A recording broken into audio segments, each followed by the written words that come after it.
මට පෙම්වතියක් හිටියා. ඒ පෙම්වතිය මාව හැර දමා ගියා. අම්මා අක්කා අයියා ඒගොල්ලෝ උත්සාහ කරා විවිධ දේවල් කියලා මාව සනසන්න. නමුත් සැනසෙන්නේ නැහැ. අක්කා ඇවිල්ලා ගෝ තමුසෙට පිස්සු දෝයි තමුසේ සජිත ඇන්තනි. යකෝ මේ ගෑණියෙක් ගියා කියලා අඬන්නේ උඹට තව ගෑනු ගොඩක් හම්බෙයි මූඩෙක් වගේ අඬන්න එපා කියලා මට අක්කා කිව්වා.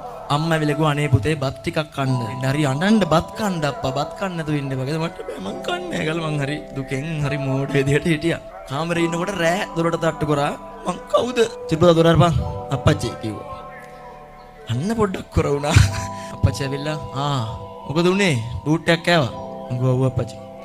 දැන් ඔබ මොකද්ද කරන්න ඕනේ? මං හිතුවා දැන් අප්පච්චි බලාපොරොත්තු වෙන උත්තරේ මේක වෙන්නේ නැති කියලා මම කිව්වා ඉතින් අප්පච්චි මට ඉතින් තව ළමයෙක් හම්බෙයිනේ. මේ ඉතින් ජීවිතේ එකම කෙනා නෙමෙයිනේ මං අමතක කරලා මං හිත හදාගෙන මං පෙරට වඩා ශක්තිමත්ව නැගිටින්න ඕන නේද කියලා අප්පච්චි පිස්සුද උඹට?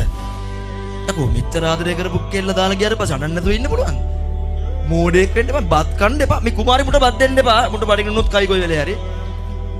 බත් කන්න එපා. උඹ අඬපන්. බණ්ඩපන් ඔබ දුක් වයන් ඔබට ඒ දැනිච්ච කම්පනය ඔබට දැනිච්ච වේදනාව හොඳට මෙනෙහි කරපන්. හැබැයි චූටි පුතා මතක තියාගනි. ඔබට මේ දැනෙන හැඟීම මතක තියාගෙන ලියපන්. ෆිල්ම් බලපන්. ඒ ෆිල්ම් වල අඬන චරිතත් එක්ක තදාත්මීකරණය වෙලා උන් එක්කම අඬපන්. මට පෙම්වතියක් හිටියා.